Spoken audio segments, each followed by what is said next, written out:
J'ai récemment discuté avec un fondateur de startup qui a beaucoup investi dans son projet. Et sa principale question était la suivante: puis-je considérer mon prestataire comme mon CTO?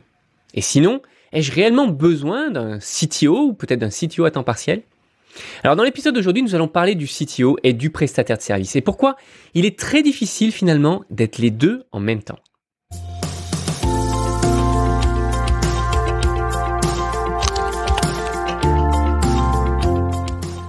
Bienvenue, vous êtes fondateur, vous n'avez pas de compétences techniques, pas de panique. Avec le Startup Snack, on vous donne toutes les clés pour piloter votre startup sereinement et c'est disponible sur YouTube et sur podcast. Je m'appelle Amaury, je suis le fondateur de MyCTOFriend et depuis 2013, j'ai accompagné des centaines de startups en tant que CTO. Et récemment, j'ai eu un appel avec un fondateur qui a fait une première tentative pour son projet. Il a travaillé avec un freelance. Ce freelance, après plusieurs mois, a développé promis quelque chose, mais ça a été extrêmement dur de pouvoir atteindre les objectifs en termes de deadline, de délai et de livrer le logiciel attendu. Du coup, ce fondateur a décidé finalement de changer et de passer sur une agence en mode offshoring parce que du coup c'était moins cher, à minima quand on considère l'heure du développeur. Et malheureusement, même avec une équipe derrière cette agence, ça a quand même été très dur d'atteindre les deadlines, d'atteindre les dates clés qui étaient prévues pour le projet. Et il a déjà plusieurs mois et mois de retard par rapport à ce qu'il avait planifié. Alors, ce fondateur-là est en train de se poser la question, mais pourquoi finalement est-ce que mon prestataire est en retard et mes prestataires sont tout le temps en retard? Est-ce que je fais quelque chose de mal?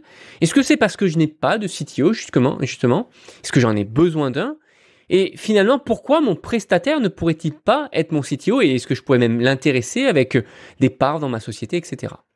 Alors, pour bien comprendre ces questions, il est important de revoir quelles sont les motivations de chacun. Particulièrement les motivations du prestataire avec vos motivations à vous en tant que fondateur. Les motivations d'un prestataire, c'est d'abord de vendre du temps de développeur et donc de vendre pour gagner de l'argent. Plus ils vont vendre de temps de développement, plus ils gagneront d'argent.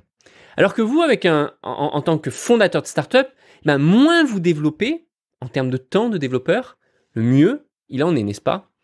Et ça, c'est possible tout simplement en réutilisant des logiciels existants ou en utilisant des logiciels qui sont disponibles en abonnement. Typiquement, on appelle ça des logiciels SaaS, des plateformes SaaS.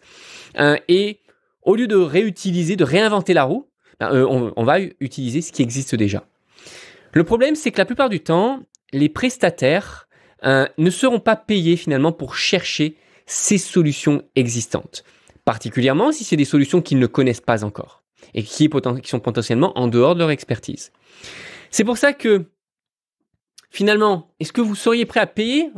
Peut-être que vous allez me dire que oui, mais habituellement, c'est difficile pour quelqu'un de payer juste pour que quelqu'un recherche pour lui, pour potentiellement qu'il recherche quelque chose, une solution qui soit une solution concurrente, c'est-à-dire votre prestataire, vous lui demandez, peut-être que tu peux me développer ma solution, mais j'aimerais que tu me cherches, il n'y a pas d'autres prestataires ou d'autres solutions existantes qui pourraient faire la même chose au lieu de te payer toi. Il y a une problématique dans la demande. Et c'est là justement qu'on voit la grosse différence avec un CTO. C'est-à-dire que le prestataire, typiquement, pourrait être touché dans son ego si jamais à un moment donné, il devait se dire, je sais faire, mais je vais potentiellement passer du temps pour chercher si quelqu'un d'autre sait faire mieux que moi. Et potentiellement, à la fin, c'est pas moi qui vais avoir le deal, mais je vais recommander, non, d'un point de vue complètement objectif, lui, il va gagner peut-être 20% du temps, ou cette solution est peut-être un peu mieux par rapport à ce que j'aurais pu vous proposer. Et dans ce cas-là, le prestataire, il gagne absolument rien. Et c'est pour ça qu'il est extrêmement dur pour un prestataire d'être totalement objectif. Et c'est pour ça que les objectifs diffèrent complètement par rapport à un CTO. Le CTO, lui, il va chercher à aller droit au but, à avoir un résultat, à réduire le temps de développement pour exactement le même résultat ou un résultat similaire. En d'autres termes, le CTO, il est de votre côté, il est du côté du fondateur. Et comme le fondateur, il va avoir comme objectif, comme focus, d'abord de construire un business, de trouver un business model avec le minimum de ressources possible, de créer une solution, alors souvent un logiciel, et qui va permettre de rendre le business un peu plus scalable, un peu plus scalable, qui pourra passer à l'échelle.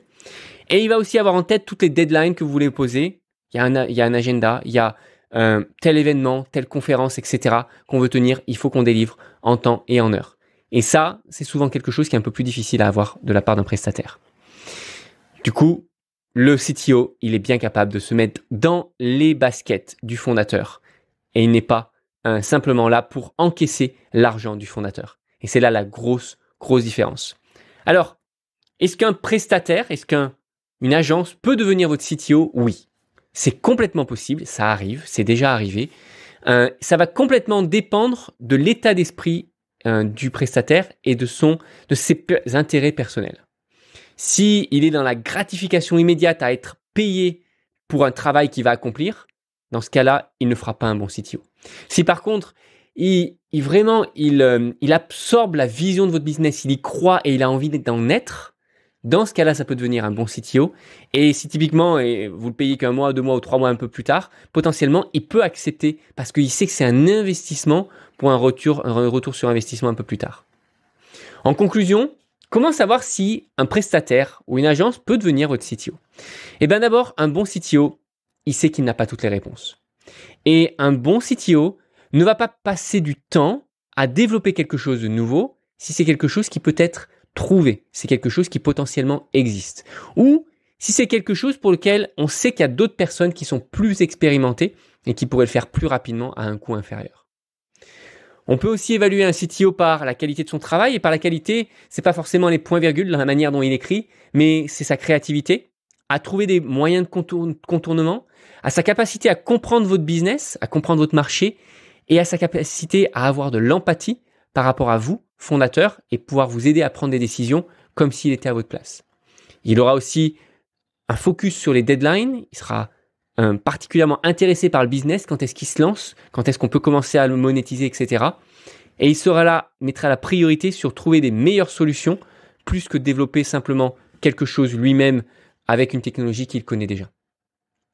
Si à chaque fois que vous demandez une nouvelle fonctionnalité à votre prestataire, si votre prestataire vous dit « Ah oui, je sais faire », or « Oui, on peut le faire », c'est la mauvaise approche.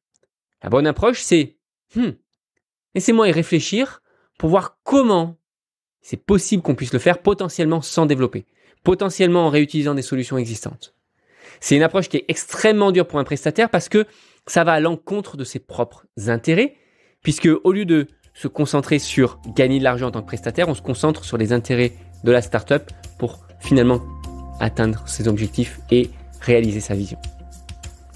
Voilà, si vous avez aimé cette vidéo, likez et abonnez-vous pour recevoir chaque semaine de nouvelles astuces sur comment monter et scaler sa startup. Et si vous avez des questions ou vous avez un sujet à suggérer, faites-le en commentaire ci-dessous. Et si vous voulez en savoir plus sur notre programme dédié aux startups sans CTO, justement, rendez-vous sur myctofriend.co.